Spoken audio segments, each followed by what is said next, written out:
sfuggita dentro un bar, ho sentito un jukebox che suonava e nei sogni di bambino la chitarra era una spada e chi non ci credeva era un pirata. E la voglia di cantare e la voglia di volare forse mi è venuta proprio allora. Forse è stata una pazzia, però è l'unica maniera di dire sempre quello che mi va.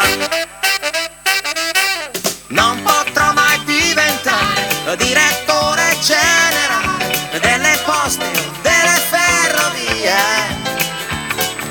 Non potrò mai far carriera nel giornale della sera, anche perché finirei in galera. Mai nessuno mi darà il suo voto per parlare o per decidere del suo futuro. Nella mia categoria tutta gente poco seria di cui non ci si può fidare.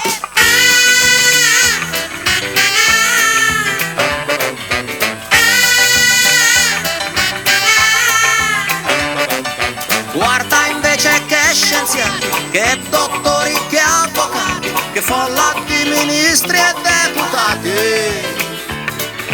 Pensa che in questo momento, proprio mentre io sto cantando, stanno seriamente lavorando per i dubbi e le domande che ti assillano la mente. Va da loro e non ti preoccupare, sono a tua disposizione e sempre senza esitazione loro ti risponderanno.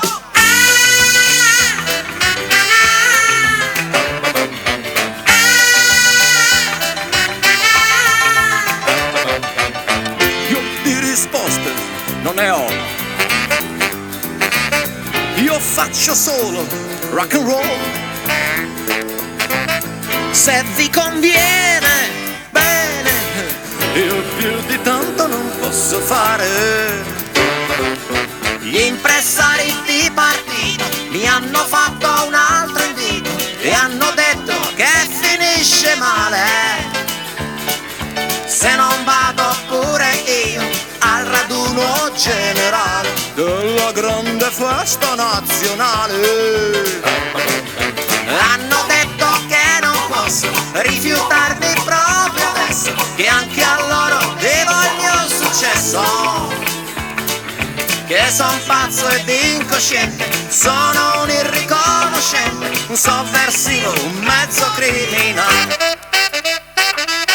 Ma che ci volete fare? Non vi sembrerò normale, ma è l'istinto che mi fa volare. Non c'è gioco né finzione, perché l'unica illusione è quella della realtà, della ragione. Però a quelli in malafede, sempre a caccia delle streghe, dico no, non è una cosa seria. E così è se vi pare, ma lasciatemi sfogare, non mettetemi alle strette, oh, con quanto fiato in gola, vi urlerò non c'è paura, ma che politica, che cultura, sono solo canzonette, non mettetemi alle strette, sono solo canzonette.